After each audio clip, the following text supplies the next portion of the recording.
अब हम थोड़ा आते हैं संविधान सभा के सदस्यों के बारे में, उनके क्या विचार थे, अर्थात लोगों की इच्छा। नेहरू जी ने अपनी बातें रख दी। इतिहास के माध्यम से हम कुछ अन्य बातें देखते हैं, अपेक्षाओं के रूप में, इच्छाओं के रूप में, लालसा के रूप में, ललक के रूप में। लेकिन जो तत्कालीन व्यक्ति थे, तत्कालीन जो बुद्धिजीवी लोग थे, विचारक थे, इनकी क्या इच्छाएं थी, इनके क्या विचार थे। तो चलिए अब उस पर चलें, लोगों की इच्छा। मैंने आपको बताया था पूर्व में कि संविधान सभा में अधिकतर कांग्रेसी थे। ऐसा तो पहली नज़र में लगता है। लगभग 82% कांग्रेसी विचारधारा से जुड़े हुए थे। लेकिन यद्यपि विचारधारा कांग्रेस की यदि हम बोलें कांग्रेसी थे, लेकिन अंदर ही इन सब के अलग अलग विचार थे, क्योंकि कांग्रेस एक बहुत बड़ी अम्ब्रेला थी, एक छाते के रूप में थी, जिसने राष्ट्रीय आंदोलन का नेतृत्व किया था, राष्ट्रीय स्वतंत्रता आंदोलन का नेतृत्व किया था। तो अंदर जो उसके सदस्य थे, उनके अपने विचारों में विरोधाभास था, विचारों में विरोध था, विचारों में टकराव भी था। और कम्युनिस्ट विचारधारा के लोग भी थे, समाजवादी भी थे, हिंदू विचारधारा के भी थे, कट्टर लोग भी थे, लेकिन सबका सम्मिश्रण था। इसी संविधान सभा में लोगों की इच्छा के तहत सबसे पहले हम बात करें सोमनाथ लाहिड़ी की, जो कम्युनिस्ट नेता थे। उनका विचार था कि संविधान सभा की चर्चाओं पर ब्रिटिश साम्राज्यवाद का प्रभाव दिखता है। अर्थात उनको ये भय था कि अंग्रेज तो चले गए, अंग्रेजी संविधान भी चला जाएगा, पर जो संविधान सभा के सदस्यों को यदि हम देखते हैं तो ऐसा महसूस होता है कि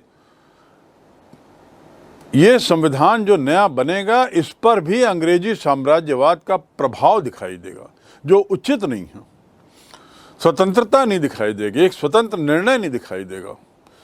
संविधान की चर्चाओं पर साम्राज्यवाद का प्रभाव दिखाई देगा, जो अच्छा नहीं है। यानी किसी तरीके से अंग्रेज जारी रहेंगे या अंग्रेजियत जारी रहेगी। इस शंका के मद्देनजर उन्होंने सदस्यों एवं भारतीय जनों को स्वयं को साम्राज्यवादी शासन के प्रभाव से पूरी तरह मुक्त होने का आग्रह किया, साम्राज्यवादी सोच से मुक्त होने का, साम्राज्यवादी शासन व्यवस्था के हिस्सा रहने के परिणाम स्वरूप जो मानसिक सोच हो गई थी, उससे बाहर निकलने का आग्रह किया। हमें याद रखना चाहिए कि 1946-47 के शीतकाल, जब संविधान सभा में चर्चा का दौर चल रहा था, उस समय अंग्रेज भारत में ही थे। 46-47 में तो अंग्रेज भारत में ही थे। और संविधान सभा के निर्माण की प्रक्रिया की आधिकारिक स्तर पर शुरुआत भी कैबिनेट मिशन के माध्यम से हुई थी, जो अंग्रेजों के द्वारा बनाई गई थी। तो लाहिड़ी जी बार बार इस शंका को जाहिर कर रहे हैं, और ये स्वाभाविक भी था, क्योंकि अंग्रेज भी थे उस समय भारत में। अंग्रेज शासन से भारतीय नेताओं का जो मिलना जुलना था, मेल जोल था, आना जाना था, उससे ये भय था कि उनके विचारों का प्रभाव इन संविधान सभा के सदस्यों पर पड़ेगा, और इस प्रकार साम्राज्यवादी जो सोच है वो आगे जारी रहेगी।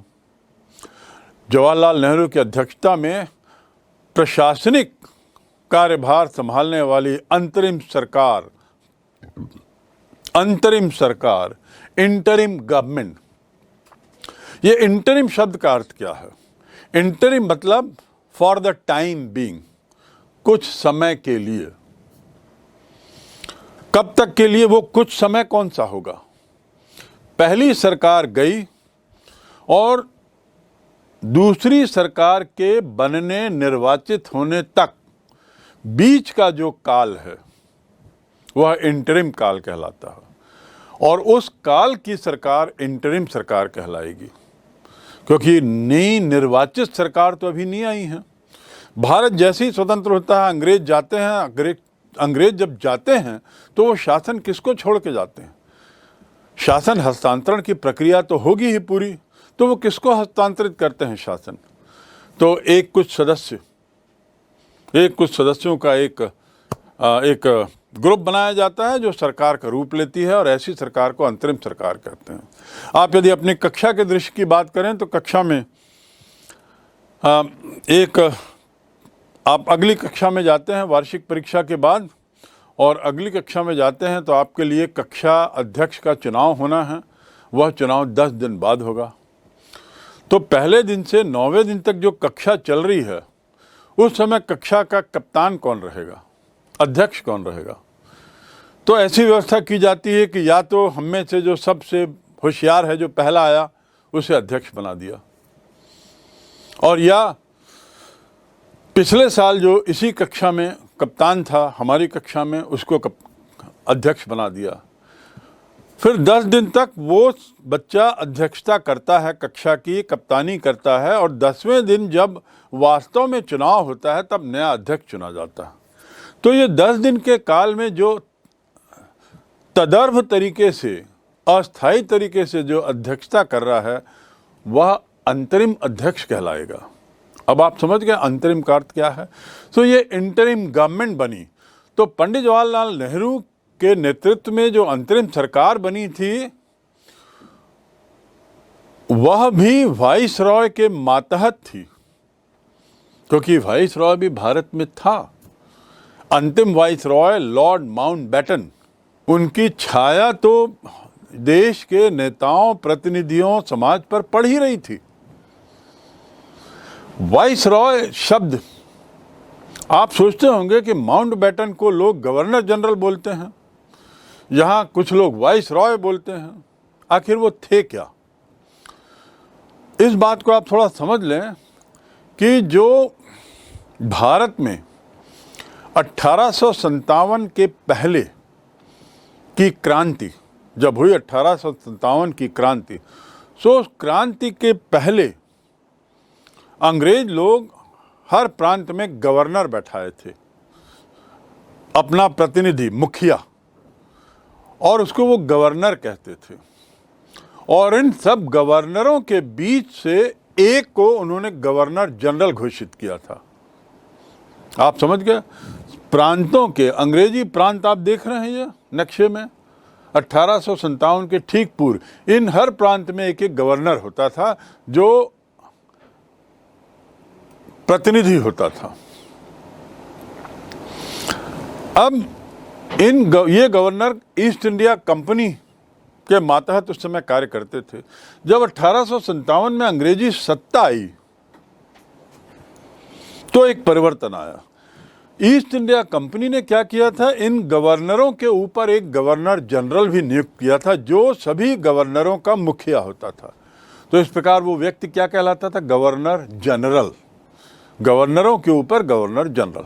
और जब 1857 में अंग्रेजी सत्ता संसद को चली गई, ब्रिटिश क्राउन के मातहत आ गई, लंदन के अंतर्गत जब भारत की सरकार आ गई, तो लंदन में ब्रिटिश क्राउन का एक प्रतिनिधि भारत में रखना जरूरी हो गया। ब्रिटिश क्राउन से अर्थात ब्रिटिश सम्राट या साम्राज्ञी, जो इंग्लैंड के सबसे ऊंची सत्ता थी, उसका प्रतिनिधि भारत में रहना जरूरी हुआ।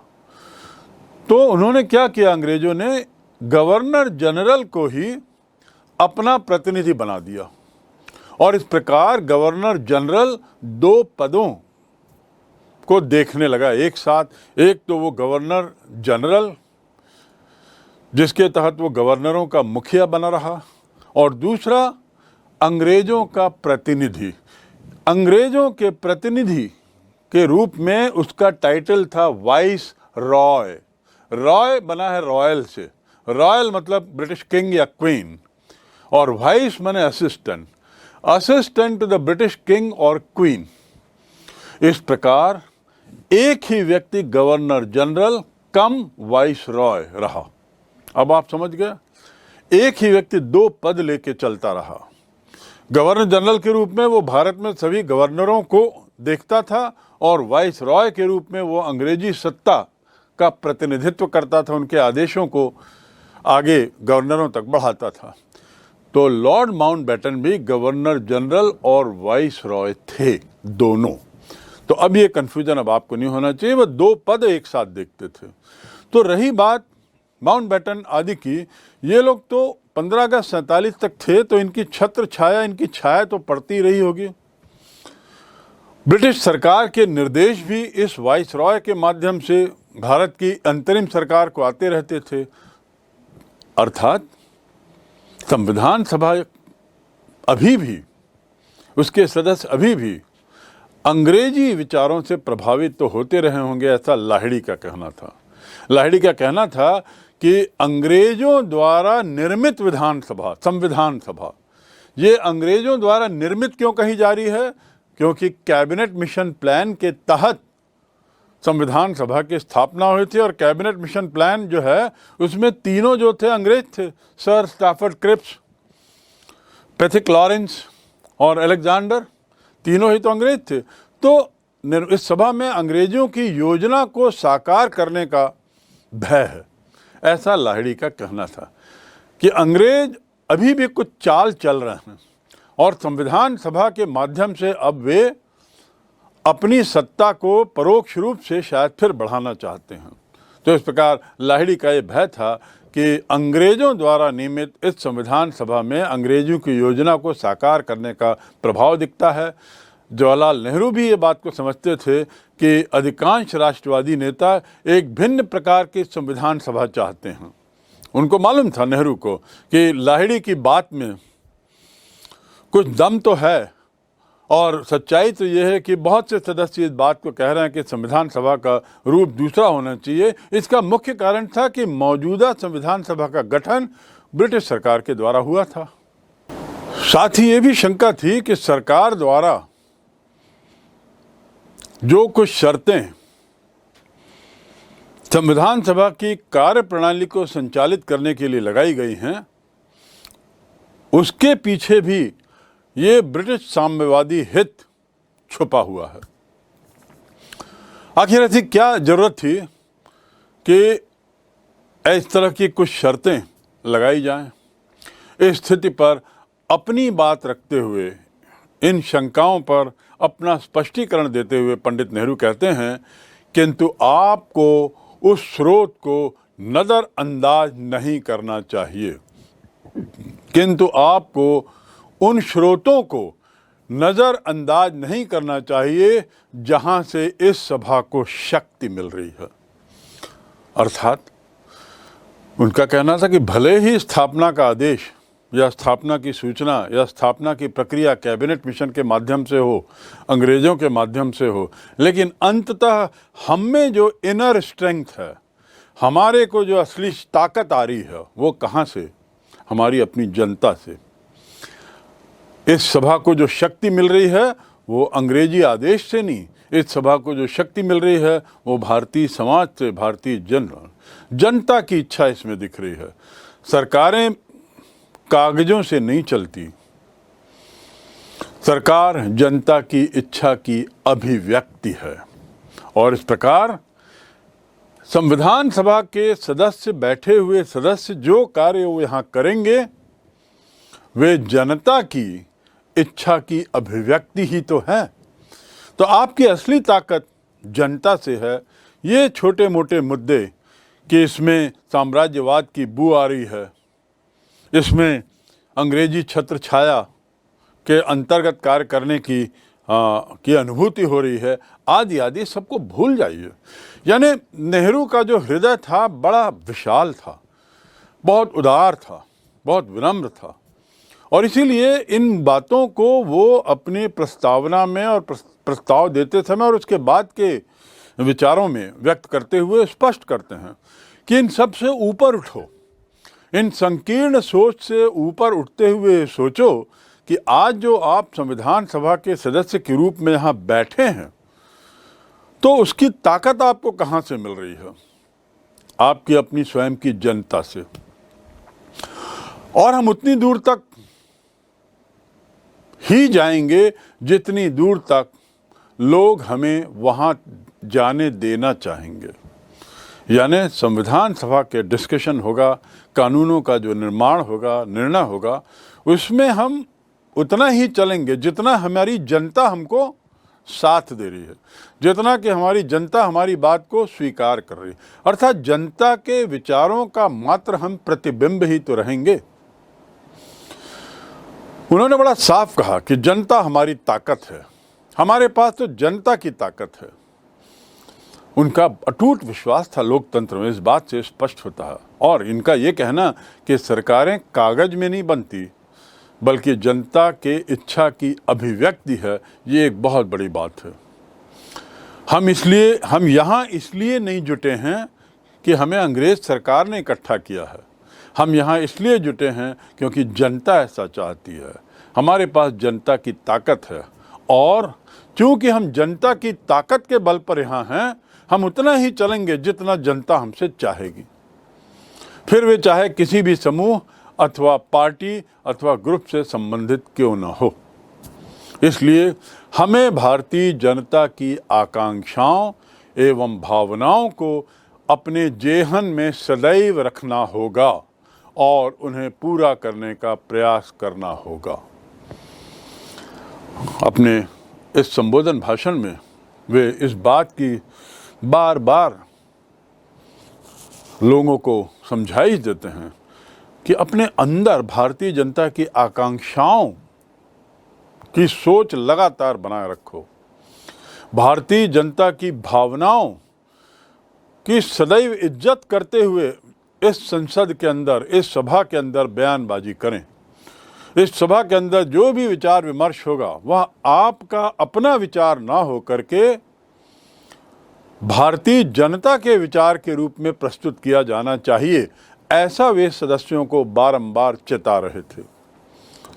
वास्तव में संविधान सभा को स्वतंत्रता आंदोलन में भाग लेने वाले लोगों की अपेक्षाओं की अभिव्यक्ति का एक तरीके से साधन माना जा रहा था। ये समझने की बात है, उल्लेखनीय है कि भारत में 19वीं शताब्दी से लोकतंत्र, समानता, न्याय, ऐसे जो आदर्श हैं, ऐसे जो विचार हैं, वो आ चुके थे। इसके साथ ही 19वीं शताब्दी के काल में बहुत सारे सामाजिक संघर्ष भी हुए थे। उन सामाजिक संघर्षों की यदि बात करें तो राजा राम मोहन रॉय के द्वारा, ज्योतिबा फुले के द्वारा, दयानंद सरस्वती के प्रयास और केशव चंद्र सेन आदि आदि इन लोगों के सबके प्रयासों का जिक्र होता है। और इन सब सामाजिक चुनौतियों को स्वीकार करने और उस पर प्रहार करने की बात को हम सदैव अपने जेहन में रखें, अन्य मूल्यों के अलावा। अन्य मूल्य से अर्थ है लोकतंत्र, स्वाधीनता, स्वतंत्रता आदि आदि, जिसे हमने 19वीं शताब्दी के काल में बारंबार पढ़ा, सुना, देखा, समझा। 19वीं शताब्दी में बाल विवाह का विरोध, विधवा विवाह का समर्थन करने वाले समाज सुधारक सामाजिक न्याय की बात कर रहे थे। बाल विवाह का विरोध, विधवा विवाह की बात, ईश्वर चंद्र विद्यासागर, ये जो श्रृंखला है तत्कालीन समाज सुधारकों की, जिसमें ईश्वर चंद्र विद्यासागर, राजा राम मोहन रॉय, दयानंद सरस्वती, महात्मा ज्योतिबा फुले, उनकी पत्नी सावित्री फुले और उसके साथ केशव चंद्र सेन आदि आदि बड़े बहुत सारे नाम हैं। दक्षिण भारत में भी ऐसे कई लोग हुए जिन्हें आप देख सकते हैं।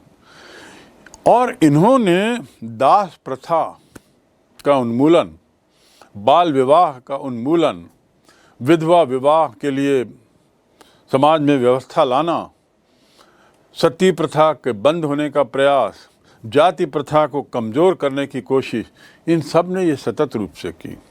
और ऐसा करते हुए लोग क्या कर रहे थे? इन सब बुराइयों की जिसका मैंने जिक्र किया है, इन बुराइयों को यदि एक शब्द में कहा जाए तो वो होता है सामाजिक न्याय। क्या है? सामाजिक न्याय।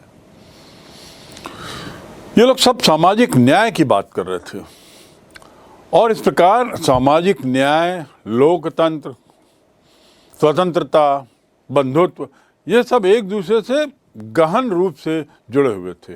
हिंदू धर्म के स्वरूप को परिष्कृत करने के लिए स्वामी विवेकानंद ने भी कुछ अभियान किए थे। हिंदू धर्म की बुराइयों को हटाने, उसे परिष्कृत करने के लिए स्वामी विवेकानंद, उनके द्वारा प्रारंभ किया गया अभियान धर्मों को और अधिक न्याय संगत बनाने का ही तो प्रयास था। 1893-94 में शिकागो में जो विश्व धर्म सम्मेलन होता है, वहाँ स्वामी विवेकानंद जब उस विश्व मंच से विश्व के महान लोगों के, संतों के सामने, विचारकों के सामने अपनी बात रखते हैं भाइयों और बहनों शब्द के संबोधन के साथ, तो पूरा विश्व अवाक हो जाता है। आखिर वहां तक स्वामी विवेकानंद जी कैसे पहुंचे? वहां तक पहुंचने के पहले उनकी बड़ी लंबी चौड़ी नींव उन्होंने डाली, और वो नींव का आधार था समाज सुधार, जिसमें उन्होंने धर्मों की समानता, विविधता और समानता, धर्मों की एकरूपता की बात की और धर्मों की बुराइयों को तिलांजलि देने का अनुरोध किया। उनके जो भी अभियान थे वो धर्मों को और न्याय संगत और अधिक न्याय संगत बनाने का ही तो प्रयास थे। ज्योतिबा फुले, जिसका मैंने जिक्र किया है महाराष्ट्र में, ये निम्न जाति की स्थिति को उन्नत करने का तो प्रयास कर रहे थे शिक्षा के माध्यम से। उनकी पत्नी सावित्रीबाई फुले, उसने पहला लड़कियों का स्कूल महाराष्ट्र में खोला था। उस काल में 1870-73 के आसपास तो लड़कियों के लिए स्कूल खोलने की बात एक बहुत क्रांतिकारी बात है। आपको समझना होगा कि मैं जिस काल की बात कर रहा हूँ वह आज से 150 वर्ष पुरानी बात है। आज भी कई क्षेत्रों में, इंटीरियर में लड़कियों के लिए शिक्षा का प्रावधान करना उतना सरल नहीं है। विश्व में आज भी ऐसे कई क्षेत्र हैं जहाँ लड़कियों के लिए कि शिक्षा मनाही है। अफगानिस्तान, दूर क्यों जाए हम, अफगानिस्तान जो भारत से निकट है, वहाँ की जो वर्तमान सत्ता है वो लड़कियों की शिक्षा के सख्त खिलाफ है।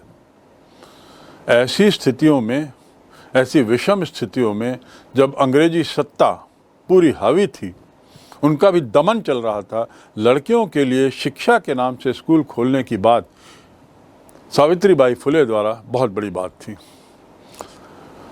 कम्युनिस्टों और सोशलिस्टों ने जो मजदूरों के लिए प्रयास किया, किसानों की एकता के लिए प्रयास किया, ये सब कुछ नहीं थे बल्कि आर्थिक और न्यायिक सामाजिक न्याय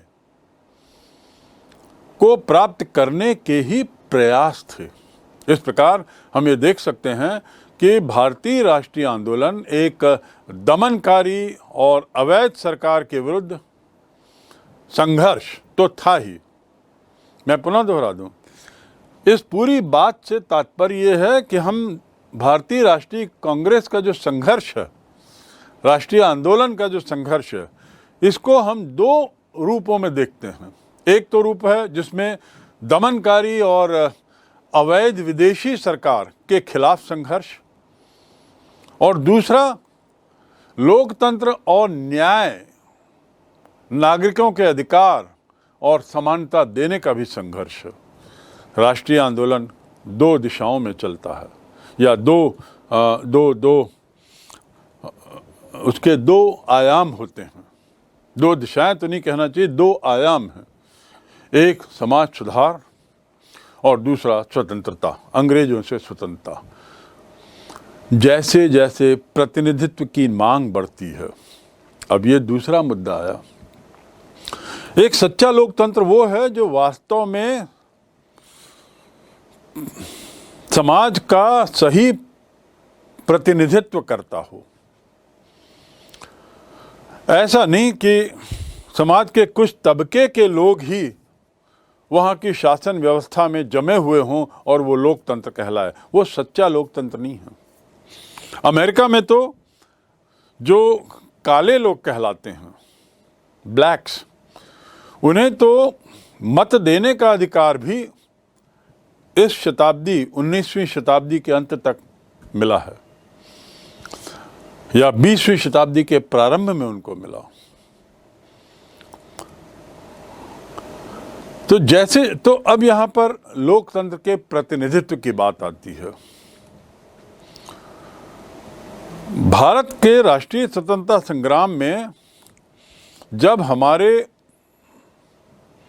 आंदोलनकारी अंग्रेजों को भारत छोड़ने की मांग कर रहे थे या अंग्रेजी सत्ता के दमन के खिलाफ आवाज उठा रहे थे, तो ऐसा करते हुए उसकी शुरुआत वे लोग बढ़े हुए प्रतिनिधित्व से करते हैं।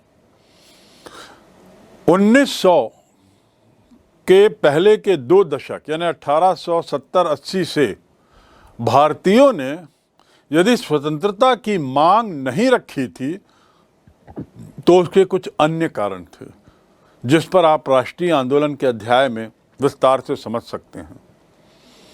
प्रारंभ में भारतीय आंदोलनकारियों ने स्वतंत्रता की मांग नहीं रखी थी, उन्होंने केवल प्रतिनिधित्व मांगा था कि हमें जो स्थानीय संस्थाएं हैं उसमें हमें भी शामिल करो भाई, हमें भी शासन व्यवस्था में कुछ हिस्सा दो, कुछ पद दो, सरकार चलाने की प्रक्रिया में हमें भी जोड़ो, ताकि उससे हम शासन चलाना सीखेंगे और साथ ही हम शासन का हिस्सा बनेंगे। आप हम पे शासन कर रहे हो और हम लोग शासन में कहीं नहीं हो, ये गलत है। तो ये जो प्रतिनिधित्व की मांग 1880-90 से बढ़ती है और बढ़ते बढ़ते वो काफ़ी बड़ा रूप लेती है और अंत में स्वतंत्रता की मांग पर जाकर वो समाप्त होती है। इसकी बात यदि हम करें तो प्रतिनिधित्व की मांग जैसे जैसे बढ़ती है, अंग्रेज लोग चरणबद्ध तरीके से संवैधानिक सुधार करते जाते हैं, यानी प्रतिनिधित्व भारतीयों का बढ़ाते जाते हैं, लेकिन एक साथ नहीं। दबाव जितना होगा, जितना आंदोलन होगा, उसके अनुरूप कुछ प्रतिनिधित्व भारतीयों का कुछ संवैधानिक संस्थाओं में बढ़ा दिया जाता था। प्रांतीय सरकारों में भारतीयों की भागीदारी बढ़ाने के लिए 1909 में मिंटो मॉर्ले रिफॉर्म पास होता है। मिंटो मॉर्ले, जिसमें मिंटो भारत के वाइसरॉय थे और मॉर्ले जो थे वो अंग्रेजी सरकार में भारत के सचिव थे, उनके नाम से मिंटो मॉर्ले रिफॉर्म्स। उसके बाद 1919 में मॉन्टेग्यू चेम्सफोर्ड रिफॉर्म, इसमें चेम्सफोर्ड भारत के वाइसरॉय थे और मॉन्टेग्यू अंग्रेजी सत्ता के भारत के सचिव थे, उनके नाम से ये रिफॉर्म बनाए। ये कानून थे जो रिफॉर्म्स कहलाए, रिफॉर्म्स। तो 1919 के कानून मिंटो मॉर्ले और मॉन्टेग्यू चेम्सफोर्ड, और उसके बाद 1935 में भारत अधिनियम पास हुआ। ये जो 3 कानून बने 9, 19 और 35, इसमें भारतीयों के प्रतिनिधित्व को लेकर कुछ अच्छे खासे परिवर्तन किए गए थे। भारतीयों की प्रतिनिधित्वता इसमें निश्चित रूप से बढ़ाई गई थी। 1919 के भारत अधिनियम, जिसे मैं मॉन्टेग्यू चेम्सफोर्ड सुधार के नाम से आपको बताया हूँ, इसमें कार्यपालिका को आंशिक रूप से प्रांतीय विधानसभा के प्रति उत्तरदायी बनाया गया। मैं पुनः दोहरा दूं, मॉन्टेग्यू चेम्सफोर्ड रिफॉर्म में कार्यपालिका यानी एग्जीक्यूटिव, उसे विधायिका यानी लेजिस्लेचर के प्रति उत्तरदायी बनाया गया। यहां पर एक बात मैं और करना चाहूंगा। यदि मैं कहता हूं सरकार, गवर्नमेंट, तो गवर्नमेंट से मेरा तात्पर्य क्या है? गवर्नमेंट अच्छा काम कर रही है। कल्पना करिए, एक वाक्य में बोलता हूं, गवर्नमेंट अच्छा काम कर रही है। तो गवर्नमेंट अच्छा काम कर रही है मतलब क्या? प्रधानमंत्री अच्छा काम कर रहे हैं, या राष्ट्रपति अच्छा काम कर रहे हैं, या संसद अच्छा काम कर रही है, या न्यायालय अच्छा काम कर रहा है, या पुलिस अच्छा काम, कौन? या ये सब लोग अच्छा कार्य कर रहे हैं? कई बार हम देखते हैं कि हम कहते हैं गवर्नमेंट अच्छा काम कर रही है, लेकिन दूसरे स्तर पर बड़ी खराबियां हैं। क्या मायने हैं? दूसरे शब्दों में मैं आपको कहना चाहता हूं कि गवर्नमेंट का अर्थ जाने। गवर्नमेंट जब हम बोलते हैं सरकार, तो सरकार के 3 अंग होते हैं। जैसे हमारे शरीर के अंग हैं, अवयव अलग अलग, ऐसे ही सरकार के 3 अंग होते हैं। पहला लेजिस्लेचर, जिसे विधायिका कहते हैं। दूसरा एग्जीक्यूटिव, जिसे कार्यपालिका कहते हैं। और तीसरा जुडिशियरी, जिसे न्यायपालिका कहते हैं। मैं दोहरा दूं, लेजिस्लेचर विधायिका, कार्यपालिका एग्जीक्यूटिव, न्यायपालिका जुडिशियरी। लेजिस्लेचर का काम होता है कानून बनाना, बस। और लेजिस्लेचर का काम होता है कानून बनाना, ठीक। एग्जीक्यूटिव या कार्यपालिका का काम होता है इनके द्वारा बनाए गए कानूनों को लागू करना, ठीक। लागू करने का काम, कानून बनाने का काम, कानून लागू करने का काम। और तीसरा है न्यायपालिका, जिसका काम है बनाए गए और लागू किए गए कानून की औचित्यता, उस पर न्याय देना। न्याय का काम करती है लेजिस्लेचर। कानून कौन बनाता है? लेजिस्लेचर। लेजिस्लेचर की संस्था क्या है? संसद। वर्तमान में संसद कानून बनाती है। कार्यपालिका एग्जीक्यूटिव, कानून लागू कौन करता है? कानून लागू करता है प्रधानमंत्री और उसके अंतर्गत आने वाले सभी मंत्री। इन पर दारोमदार होता है कानून को लागू करने का। आप समझ गए? कानून को लागू करने का दारोमदार कार्यपालिका पर होता है, विभिन्न विभागों के मंत्रियों पर होता है।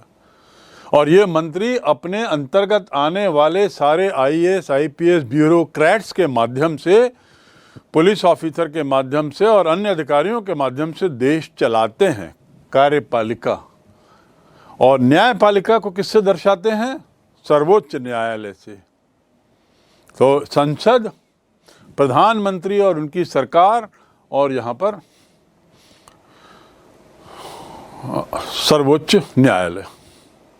इसमें एक चीज बस अंतिम बिंदु इस बात पर और बता दूं, यहां जो इस बीच में जो कार्यपालिका की जो सरकार है, ये सरकार और इसमें क्या संबंध है? सरकार में रहने के लिए जरूरी है कि आपको संसद का सदस्य होना होगा, ठीक। संसद का सदस्य होने पर ही आप सरकार का हिस्सा बन सकते हैं। और सरकार से तात्पर्य यहाँ पर मेरा दिल्ली में केंद्र में बैठी सरकार है या राजधानियों में बैठी सरकार है, उनके मातहत काम करने वाले सरकारी कर्मचारियों की नहीं। सरकारी कर्मचारी किसी भी हिस्से का अंग नहीं होते, किसी भी अंग का हिस्सा नहीं होते। तो ये तो बात हुई। तो ये इन दोनों में संबंध है कि सरकार में जो आप हैं वो अपने आप पहले संसद में हैं। संसद सदस्य ही सरकार का हिस्सा बन सकते हैं। यहाँ तक तो ये बात स्पष्ट। तो ये दोनों का एक दूसरे से अटूट संबंध है। और न्यायालय स्वतंत्र है, उसका किसी से भी संबंध नहीं है। इसीलिए न्यायालय को कहते हैं स्वतंत्र न्यायालय, इंडिपेंडेंट जुडिशियरी। मैं जो यहाँ पे बात कर रहा हूँ वो इस बात की का जिक्र करना चाह रहा था कि कार्यपालिका जो है उसे विधायिका के प्रति उत्तरदायी बनाया गया। अर्थात सरकार के जो प्रतिनिधि हैं यहाँ, प्रधानमंत्री और मंत्री, वो लोग संसद के प्रति उत्तरदायी होंगे। और उत्तरदायी होने का अर्थ जवाबदेह होंगे, अकाउंटेबल होंगे। गलत किया तो उसके लिए जिम्मेदार होंगे। ये पहली बार भारत के संविधान में, भारत के अंग्रेजी काल में संवैधानिक प्रावधान किया गया 1919 में। उन्हें पारित किए जाने की प्रक्रिया में भारतीयों की कोई प्रत्यक्ष भागीदारी नहीं थी। हमें ये नहीं भूलना चाहिए कि 1909, 1919 और 35 के अधिनियमों को औपनिवेशिक सरकारों ने लागू किया था। किसने लागू किया था? औपनिवेश, यानी साम्राज्यवादी सरकार ने, जो उपनिवेश, भारत को उपनिवेश मानती थी। और इसलिए वह सरकार जो भारत को उपनिवेश के रूप में चला रही है वो कहलाएगी औपनिवेशिक सरकार। तो ये औपनिवेशिक सरकार ने ये प्रावधान किया था, इस बात को आप ख्याल रखें। और इनमें भारतीयों का कोई योगदान नहीं था, जिसमें ये बात कही गई थी कि कार्यपालिका को विधायिका के प्रति जवाबदेह होना चाहिए। हमें यह भी याद रखना होगा कि 1935 का जो अधिनियम था उसके अनुसार निर्वाचित विधायिकाएं अंग्रेजी गवर्नरों के प्रति उत्तरदायी थी। 1919 में क्या प्रावधान था ये बता दिया। 1935 में यह प्रावधान का विधायिका जो है वो विधायिकाएं किसके प्रति उत्तरदायी रहेंगी? गवर्नर के प्रति। हर प्रांतों में गवर्नर होते थे, मैंने बताया, और ये गवर्नर अंग्रेजी मूल के हुआ करते थे सामान्यतया, और अंग्रेजी सरकार द्वारा नियुक्त किए जाते थे। तो इन अंग्रेजों के प्रति, अंग्रेजी पद के प्रति विधायिका अब उत्तरदायी होगी। अर्थात विधायिका के ऊपर कौन रहेगा? गवर्नर। कार्यपालिका के ऊपर कौन रहेगा? विधायिका। ऐसा प्रावधान किया गया था। ये बात कोई विडंबना नहीं थी, कोई अजूबा नहीं थी। स्वाभाविक था कि औपनिवेशिक सरकार चाहेगी कि भारत में उपनिवेश में सभी लोग उस अंतिम सत्ता के प्रति नतमस्तक हों, जिसे गवर्नर या गवर्नर जनरल कहा जाता है। 1935 के अधिनियम के अनुसार विधायिकाएं अंग्रेजी गवर्नर या अंग्रेज नियुक्त गवर्नरों के मातहत आती थी। और इस समय तो वयस्क मताधिकार का भी प्रावधान नहीं था। वयस्क मताधिकार का प्रावधान नहीं था। वयस्क आबादी जो थी वो केवल 10-15% लोगों को ही इसमें मताधिकार दिया गया। कुछ ऐसी शर्तें लाई गई जिसके तहत वयस्कों में मात्र 10-15% लोगों को ही मत का अधिकार था। सार्वभौम मताधिकार नहीं था, सार्वभौम वयस्क मताधिकार नहीं था। किंतु 15 दिसंबर 1946 को नेहरू एवं संप्रभु भारतीय गणतंत्र के संविधान की कल्पना कुछ दूसरी ही थी। मैं यहाँ पे ये बात बताना चाह रहा हूँ कि लोगों की इच्छा के खिलाफ कैसे औपनिवेशिक सरकार चल रही थी। यद्यपि आंदोलन के दबाव में वह प्रतिनिधित्व तो भारतीयों का बढ़ा रही थी, चाहे वो विधायिका हो, चाहे वो अन्य राजनीतिक संस्थाएं हों, लेकिन अंततः ये सब किसके प्रति जवाबदेह थे? अंग्रेजों के प्रति। लेकिन 15 दिसंबर 1946 को जवाहरलाल नेहरू एक संप्रभु भारतीय गणराज्य की कल्पना की बात कर रहे हैं। और ये 15 दिसंबर तारीख यहाँ क्यों बोली गई? क्योंकि 13 दिसंबर को उन्होंने प्रस्ताव रखा। प्रस्ताव के बाद प्रस्ताव पर बहस होती है। बहस का मतलब लोग अपने विचार रखते हैं प्रस्ताव के बिंदुओं को लेकर, जो 2 दिन चलती है। और लोगों के बिंदुओं पर पंडित जवाहरलाल नेहरू 15 तारीख को जवाब देते हैं। उस जवाब में उनका कहना था कि भारतीय गणराज्य की कल्पना के बारे में जो उन्होंने बात कही, वो उससे साफ दिखता है कि नेहरू जन आकांक्षाओं को सामने रखना चाहते थे। इस बात से स्पष्ट हो जाता है कि पहले के संवैधानिक परिवर्तन और 1946 के बाद के आगामी 3 वर्षों के परिवर्तन एक ही प्रक्रिया का हिस्सा नहीं थी, या वो घटनाएं जो हुई 46 से 50 के बीच में, वो स्वाभाविक रूप से एक ही तरह की प्रक्रिया नहीं थी। मायने क्या हुआ मेरे इस कहने के? इसका अर्थ ये हुआ कि 46 के बाद की जो घटनाएं हैं, 46 के बाद जो संविधान सभा की बहस है, वहाँ जो आवाज़ उठ रही है, जिस तरीके से संविधान के निर्माण की बात चल रही है, उससे ये स्पष्ट है कि संविधान सभा के सदस्यों में साम्राज्यवादी विचार का दबाव वैसा नहीं है जिसकी शंका सोमनाथ लाहिड़ी कर रहे थे। ये सदस्य जो हैं, ये स्वतंत्र रूप से अपने विचार रख रहे थे। इसी का ही तो परिणाम था कि तुरंत लोकतांत्रिक, संवैधानिक, पूर्ण मताधिकार, पूर्ण मूल अधिकार, ऐसी बातें हो रही थी जो यदि अंग्रेज रहते या वास्तव में यदि अंग्रेजों के नियंत्रण में संविधान सभा रहती तो ये सब बातें कतई हो भी नहीं पाती।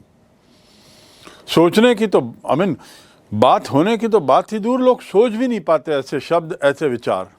लेकिन चूंकि बदलते समय में अंग्रेजों का प्रभाव कम हो गया था, उस हद तक संविधान सभा के सदस्य बहुत स्वतंत्र थे।